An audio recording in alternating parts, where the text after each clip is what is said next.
আসসালামু আলাইকুম। ওয়ালাইকুম সালাম রহমতুল্লাহ। কে বলছেন প্লিজ? আপনার ভাগ্য ভালো। ওয়ালাইকুম সালাম রহমতুল্লাহ। আপনার ভাগ্য ভালো, আমার কলেজে আসছেন, আমার খোঁজ করেছেন, হুমকি দিয়ে গেছেন। আমি বিশ্ববিদ্যালয়ের ক্যাডার। ফরিদপুরের সদরপুরে শেখ হাসিনাতে আস্থা লেখা পোস্টার বিতরণকালে প্রিন্স চৌধুরী নামের এক ব্যক্তিকে আটক করে পুলিশে দিয়েছেন স্থানীয়রা। রোববার সন্ধ্যা 6:30টার দিকে উপজেলার জয়বাংলা বাজার এলাকা থেকে তাকে আটক করা হয়। রাষ্ট্র সংস্কারে বিএনপির 31 দফা গ্রহণ করেছে জনগণ, কারণ ভবিষ্যৎ বাংলাদেশ গড়তে এটাই উপযোগী বলে মন্তব্য করেছেন মহানগর উত্তর বিএনপির আহ্বায়ক আমিনুল হক। চুপ থাকার সময় শেষ, রুখে দাঁড়াও বাংলাদেশ। আদালত প্রাঙ্গণে কখনো বিভিন্ন অঙ্গভঙ্গি, আবার কখনো নানা মন্তব্যে প্রায় আলোচনায় থাকেন সাবেক আইসিটি প্রতিমন্ত্রী জুনাইদ আহমেদ পলক। জামায়াতে ইসলামী ও বিএনপিকে কড়া হুঁশিয়ারি করে চট্টগ্রাম মহানগর ছাত্র শিবিরের নেতারা বলেছেন, ইসলামী ছাত্র শিবির আগেও ভয় পায়নি, এখনো ভয় পায় না। একই সঙ্গে বিএনপি ও জামায়াতে ইসলামীকে সতর্ক করছি, আপনারা কোনো সন্ত্রাসী গ্রেফতার হলে যে হঠাৎ তারা হরতাল অবরোধের মতো কর্মসূচিও ঘোষণা করছে। সরকারের দুর্বলতার কারণেই আওয়ামী দুর্বৃত্তরা এই কর্মসূচি ঘোষণা করার দুঃসাহস দেখাচ্ছে। এর মধ্যে দিয়ে কিন্তু প্রমাণিত যে এই সরকার যদি এই গণহত্যার সাথে জড়িত আওয়ামী লীগের বিচার সম্পন্ন করে তাদের। আসসালামু আলাইকুম প্রিয় দর্শক, আজকের নতুন একটি ভিডিওতে আপনাকে স্বাগতম।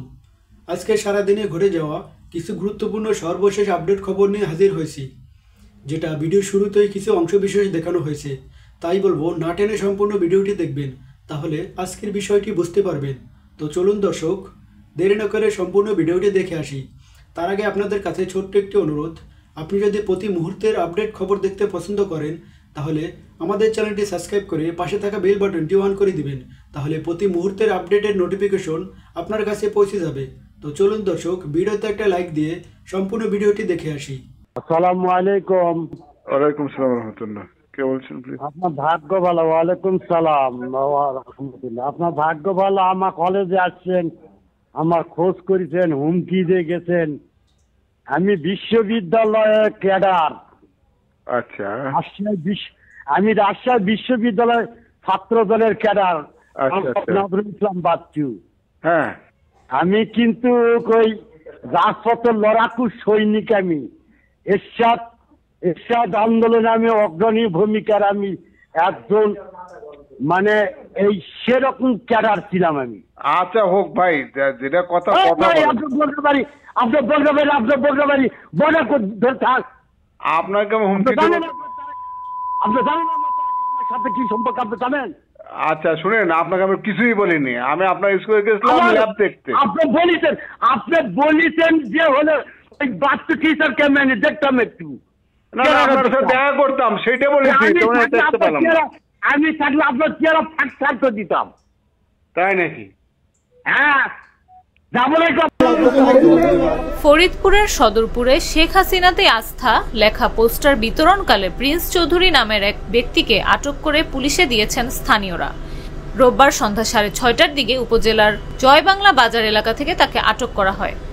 খোঁজ নিয়ে জানা গেছে, লিফলেট বিতরণকারী প্রিন্স চৌধুরী তৃণমূল বিএনপির নেতা। তিনি দ্বাদশ জাতীয় সংসদ নির্বাচনে ফরিদপুর 4 আসনের তৃণমূল বিএনপির মনোনীত প্রার্থী হিসেবে সোনালিয়াস মার্কা নিয়ে নির্বাচনে অংশ নেন। প্রিন্স চৌধুরী সদরপুর উপজেলার চরবিষ্ণুপুর ইউনিয়নের দক্ষিণ চরবিষ্ণুপুর গ্রামের আব্দুর রাজ্জাক চৌধুরীর ছেলে। পুলিশ ও স্থানীয় সূত্রে জানা গেছে, শেখ হাসিনার ছবি সম্বলিত পোস্টার বিতরণকালে প্রিন্স চৌধুরীকে আটক করে স্থানীয়রা পুলিশকে খবর দেন। পরে সদরপুর থানা পুলিশ ঘটনাস্থলে গিয়ে তাকে আটক করে থানায় নিয়ে আসে। এ বিষয়ে সদরপুর থানার ভারপ্রাপ্ত কর্মকর্তা আব্দুল মোতালেব বলেন, আটক ব্যক্তি বর্তমানে থানা হেফাজতে আছেন, তার বিরুদ্ধে আইনগত ব্যবস্থা প্রক্রিয়াধীন।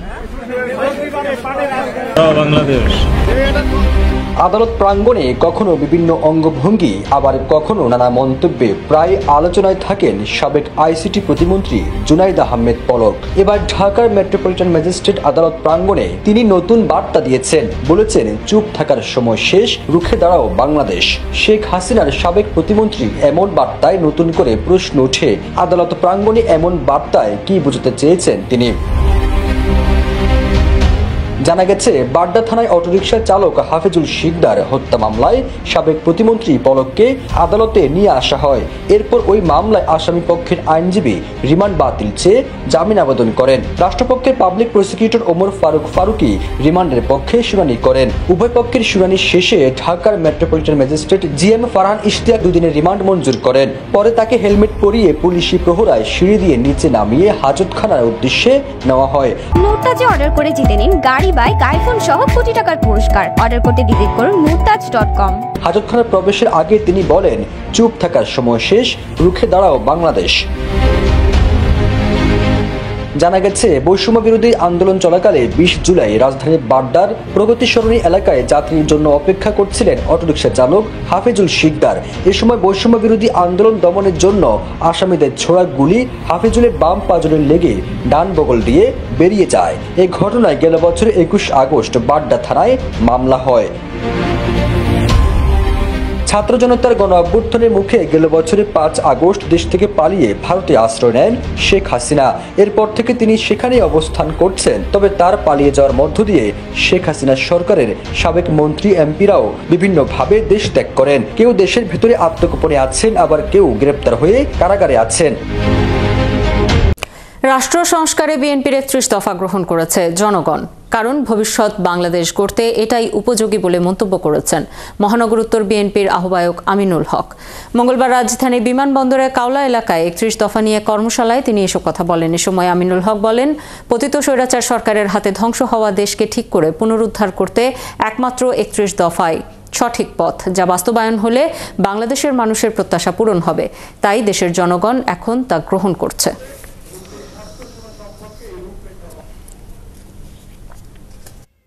স্বৈরাচার শেখ হাসিনার সরকার বাংলাদেশের রাষ্ট্র কাঠামোকে ব্যবহার করে রাষ্ট্রীয় প্রতিষ্ঠানগুলোকে ধ্বংস করে দিয়েছে।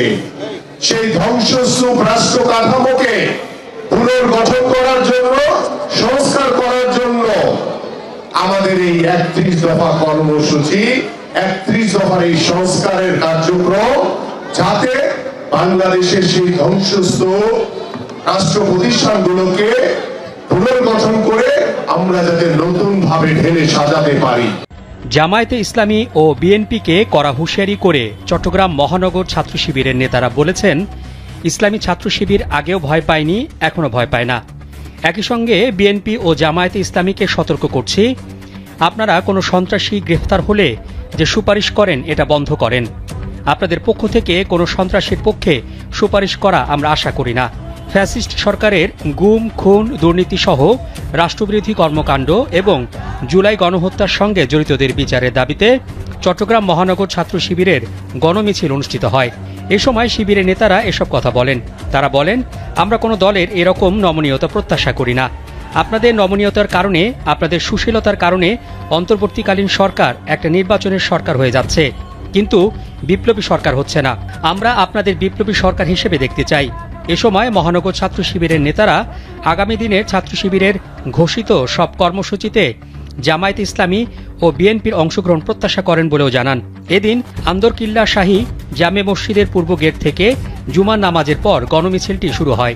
মসজিদের সামনে থেকে লালদিঘি, কোতোয়ালি মোড় হয়ে নিউ মার্কেট মোড়ে গিয়ে সমাবেশের মধ্য দিয়ে মিছিলটি শেষ হয়। তারা হরতাল অবরোধের মতো কর্মসূচিও ঘোষণা করছে। সরকারের দুর্বলতার কারণেই আওয়ামী দুর্বৃত্তরা এই কর্মসূচি ঘোষণা করার দুঃসাহস দেখাচ্ছে। এর মধ্যে দিয়ে কিন্তু প্রমাণিত যে এই সরকার যদি এই গণহত্যার সাথে জড়িত আওয়ামী লীগের বিচার সম্পন্ন করে তাদের শাস্তি না দিতে পারে, তাহলে আগামীর বাংলাদেশ একটা সংকটে পড়বে। এই আন্তর্জাতিক অপরাধ ট্রাইব্যুনালের যখন আইনের খসড়া করা হয়, সে সময় আমরা বলছিলাম সংগঠন হিসেবে যেন আওয়ামী লীগ এবং তার অঙ্গ সংগঠন ছাত্রলীগ, যুবলীগের বিচার করা যায়, আইনটা সেভাবে করা দরকার, সরকার সেভাবে করে নাই। আমরা মনে করি এখনো যে সন্ত্রাস বিরোধী আইন সহ বিভিন্ন আইন রয়েছে, সেই আইনেও এই সংগঠন হিসেবে আওয়ামী লীগ এবং তার অঙ্গ সংগঠন ছাত্রলীগ, যুবলীগের বিচার করা যায়। এবং অবশ্যই এই গণ অভ্যুত্থান পৃথিবীর বুকে বাংলাদেশকে নতুন করে চিনিয়ে দিয়েছে। কাজে এই গণ অভ্যুত্থান ছাত্র নাগরিকদের উপরে হামলা এবং হত্যাযজ্ঞে যারা জড়িত তাদের একটা দৃষ্টান্তমূলক শাস্তির মাধ্যমে বিশ্বের স্বৈর শাসকদের জন্য একটা দৃষ্টান্ত স্থাপন করতে হবে। এবং এই গণহত্যার যদি বিচার না হয়, এই ছাত্র নাগরিকদের অভ্যুত্থানে নিরস্ত্র জনগণের উপরে হামলা চালিয়ে যে বর্বরচিত হত্যাযজ্ঞ হামলা চালানো হয়েছে, বিচার যদি না হয় তাহলে এর কিন্তু পুনরাবৃত্তি ঘটতে পারে। এদেশের জনগণ বারবার রাজপথে নেমে রক্ত দিবে, লড়াই করবে, আমরা সেটা চাই না। আমাদের সকলের সমর্থিত অন্তর্বর্তীকালীন সরকার, যদি আমাদের সাধারণ সম্পাদক বলেছে কি প্রক্রিয়ায় গঠন করা হয়েছে এই সরকার, কোথা থেকে কারা উপদেষ্টা এসেছেন, কোথা থেকে লিস্ট এসেছে, এইগুলো কিন্তু গণ অধিকার পরিষদ না, কোনো রাজনৈতিক দল জানে না। রাজনৈতিক দল না, আপনারা নিউ এজের সম্পাদক জনাব নুরুল কবির সাহেবের সাথে প্রধান উপদেষ্টার ইন্টারভিউ শুনেছেন। তিনি কি বলেছিলেন? তার কাছে একটা তালিকা ধরিয়ে দেওয়া হয়েছে, তিনি যাদেরকে যাদেরকে চিনেন একমত হয়েছেন। এই তালিকাটা কোথা থেকে আসলো এটা কিন্তু আমরা কেউ জানি না। তারপরেও দেশ এবং জাতির বৃহত্তর স্বার্থে আমরা সরকারকে সমর্থন দিয়েছিলাম দেশকে সংকট থেকে উত্তরণের জন্য। 6 মাসে সরকারের পারফরমেন্স, তাদের দুর্বলতা এবং অদূরদর্শিতায় দেশে গতি আসে নাই, দেশের সংকট থেকে উত্তরণের কোনো ভালো লক্ষণ আমরা দেখতে পাচ্ছি না। আমরা মনে করি যে বর্তমান এই উপদেষ্টা পরিষদ নিয়ে সরকারের আগামী দিনের চ্যালেঞ্জ মোকাবেলা সম্ভব নয়। উপদেষ্টা পরিষদের পুনর্গঠন প্রয়োজন। ব্রেকফাস্ট, টিফিন কিংবা স্ন্যাক টাইমে মজাদার আয়োজন মানে অল টাইম ব্রেড। এবং সরকার যে শুরুতে ভুল করেছে, গণ অভ্যুত্থানের অংশীজন এবং রাজনৈতিক প্রতিনিধিত্ব সরকারে না রেখে আমরা সরকারকে অনুরোধ করব মেজর পলিটিক্যাল পার্টিগুলোর সাথে আলাপ করে অতি দ্রুত সময়ের মধ্যে এই সরকারের কার্যক্রমকে বেগবান করার জন্য, কাঙ্ক্ষিত লক্ষ্যে পৌঁছানোর জন্য অনতিবিলম্বে উপদেষ্টা পরিষদ পুনর্গঠন করা হোক।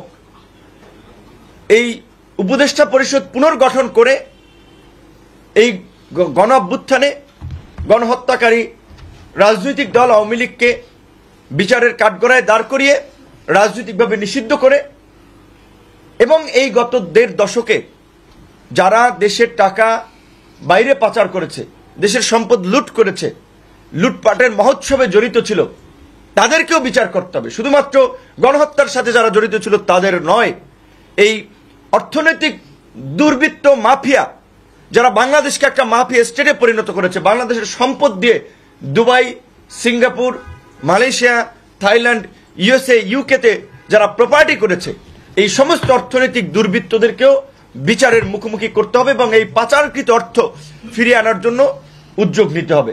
আমরা আজকের এই সংবাদ সম্মেলন থেকে সেই দাবি জানাই এবং রাজনৈতিক দলগুলোকেও আমরা পরিষ্কারভাবে আওয়ামী লীগের প্রশ্নে তাদের অবস্থান আমরা জানানোর আহ্বান জানাচ্ছি। একই সাথে এই আন্দোলনকে কেন্দ্র করে ছাত্রদের যে প্ল্যাটফর্ম, বৈষম্য বিরোধী আন্দোলন কিংবা তাদের জাতীয় নাগরিক কমিটি সহ সকলকে আমরা বলবো, আমরা ছাত্রদের শুনি সচিবালয়ে সচিব কিংবা বিভিন্ন তদবির নিয়োগকে কেন্দ্র করে গন্ডগোল, হট্টগোল, হইচই, কিন্তু আমরা এখন পর্যন্ত এই নেতৃবৃন্দকেও দেখতেছি না যে গণহত্যার বিচারের দাবিতে তারা রাস্তায় ধারাবাহিকভাবে কর্মসূচি চালিয়ে যাচ্ছে। এখন গণহত্যার এই বিচার আমরা মুখে মুখে দাবি করছি, কার্যকরভাবে কেউ কিন্তু কর্মসূচি দিচ্ছে না, জোরালোভাবে বক্তব্য দিচ্ছে না, কারণ ভোটের রাজনীতিতে তলে তলে সবাই আওয়ামী লীগকে কাছে চায়।